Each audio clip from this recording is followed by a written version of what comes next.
School manager. School എന്ന് പറയുമ്പോൾ Kodannur Saint Antony's UP school.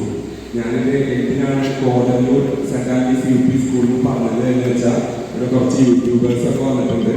അപ്പോൾ നിങ്ങൾ തീർച്ചയായിട്ടും Kodannur Saint Antony's UP school എന്ന് തന്നെ ക്യാപ്ഷൻ കൊടുക്കണം.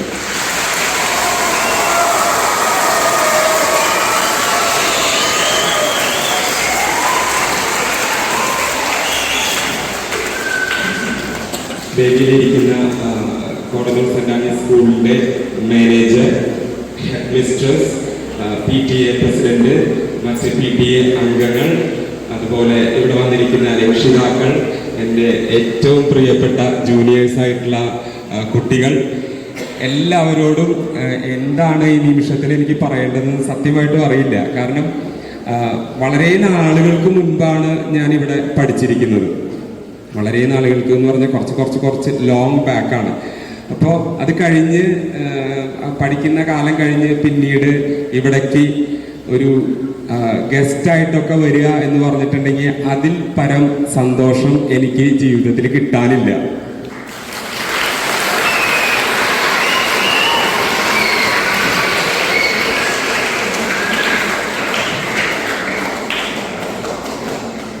എന്നെ സംബന്ധിച്ചിടത്തോളം ഞാനിവിടെ ഈ സ്കൂളിലാണ് പഠിച്ചത്. 1 തൊട്ട് 7 വരെയാണ് ഈ സ്കൂളിൽ പഠിച്ചത്. പിന്നെ ഈ വഴികളിലൂടെയൊക്കെ നടന്നും ബൈക്കിലൊക്കെ പോയിക്കൊണ്ടിരിക്കുന്ന ഒരാളാണ്. അപ്പോൾ എന്നെക്കൊണ്ട് കഴിയാവുന്ന തരത്തിൽ കോടന്നൂർ എന്ന കാർഷിക ഗ്രാമത്തിന് പറ്റുന്ന രീതിയിൽ കോടന്നൂരിൻ്റെ ഒരു പേര് ബിഗ് ബോസിൽ നിറഞ്ഞു നിൽക്കാനായിട്ട് ഞാൻ എപ്പോഴും ശ്രമിച്ചിട്ടുണ്ട്. ഇനി നമ്മുടെ നാടിന്, അതായത് കോടന്നൂരിന് സ്വന്തം ഒരു ഐഡന്റിറ്റി കിട്ടി എന്ന് ഞാൻ വിശ്വസിക്കുന്നു.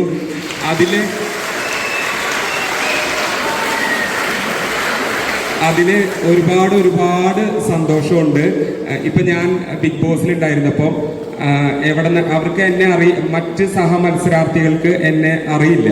അപ്പോൾ അവർ ചോദിക്കാറുണ്ട് എവിടെയാണ് വീട്. അപ്പം ഞാനിങ്ങനെ പറയും തൃശ്ശൂർ ജില്ലയിലെ കോടന്നൂർ എന്ന കാർഷിക ഗ്രാമത്തിലാണ് എൻ്റെ വീട്. അപ്പോൾ അവർ ചോദിക്കും എത്ര കിലോമീറ്റർ ഉണ്ട്. അപ്പോൾ അങ്ങനെ 10 കിലോമീറ്റർ ആണ് എന്നൊക്കെ പറഞ്ഞ് അത് സത്യം പറഞ്ഞിട്ടുണ്ടെങ്കിൽ അതൊരു രസമായിരുന്നു.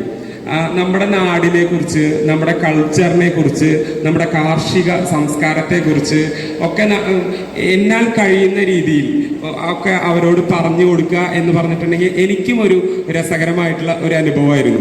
ഈവൻ നമ്മുടെ നാട്ടിലത്തെ മണ്ണിന്റെ കളർ എന്താണെന്ന് വരെ പലരും എന്നോട് അതിൻ്റെ ഉള്ളിൽ വെച്ച് ചോദിച്ചിരുന്നു.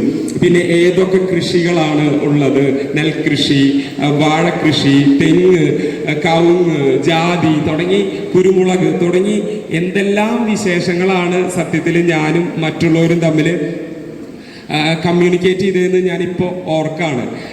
ആ സമയത്ത് എനിക്ക് ഇത്രയും ഒരു കോടന്നൂർ ഇത്രയും ഒരു പോപ്പുലർ ആവും എന്ന് ഞാൻ സത്യത്തിൽ വിചാരിച്ചിട്ടുണ്ടായിരുന്നില്ല. കോടന്നൂരിനെ കുറിച്ച് പറയുന്നു, ഹൃദയം കൊണ്ട് പറയുന്നു.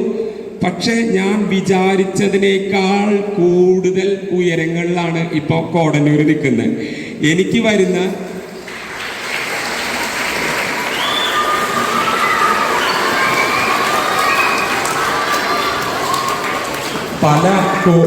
പല കോളുകളും എനിക്ക് എടുക്കാൻ പറ്റുന്നില്ല. ഫോൺ ഹാങ് ആയിട്ടൊക്കെ പലപ്പോഴും എൻ്റെ അനിയൻ്റെ ഫോണിലേക്കൊക്കെ കോൾ വരുമ്പോൾ ചിലപ്പോൾ പറയും UK നിന്നാണ്, USA നിന്നാണ്, ഗൾഫ് കൺട്രീസിൽ നിന്നാണ്. അങ്ങനെ ലോകത്തിൻ്റെ പല ഭാഗങ്ങളിൽ നിന്ന് വിളി വരുമ്പോൾ കോടന്നൂർ എന്ന കോടന്നൂർക്കാരനാണല്ലേ അവർക്ക് കോടന്നൂർ എന്ന് പറയുന്ന സ്ഥലം എവിടെയാണെന്ന് പോലും ചിലപ്പോൾ അറിയില്ല. പക്ഷെ അവർ പറയുന്ന വാചകങ്ങളിൽ കോടന്നൂർ എന്ന് പറയുന്ന ഗ്രാമം നിറഞ്ഞു നിന്നിരിക്കും.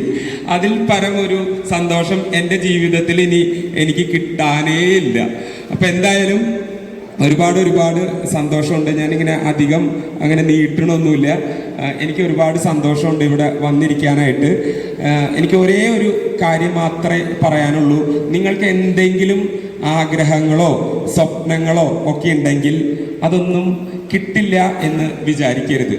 നിങ്ങൾ കഠിനമായിട്ട് പ്രയത്നിക്കുകയും അതിനുവേണ്ടി ആഗ്രഹിക്കുകയും അത് സ്വപ്നം കാണുകയും ചെയ്താൽ തീർച്ചയായിട്ടും ഒരു ദിവസം അത് നിങ്ങളെ തേടി എത്തിയിരിക്കും.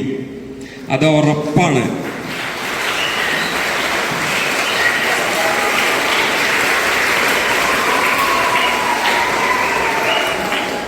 ആ ഒരു സ്വപ്നം എന്ത് തന്നെയായാലും അങ്ങനത്തെ എന്തെങ്കിലും സ്വപ്നം ഉണ്ടെങ്കിൽ ആ സ്വപ്നത്തിന് വേണ്ടി നിങ്ങൾ പ്രവർത്തിക്കുക. ഞാൻ കുട്ടികളോടാണ് പറയുന്നത്. ഇപ്പോൾ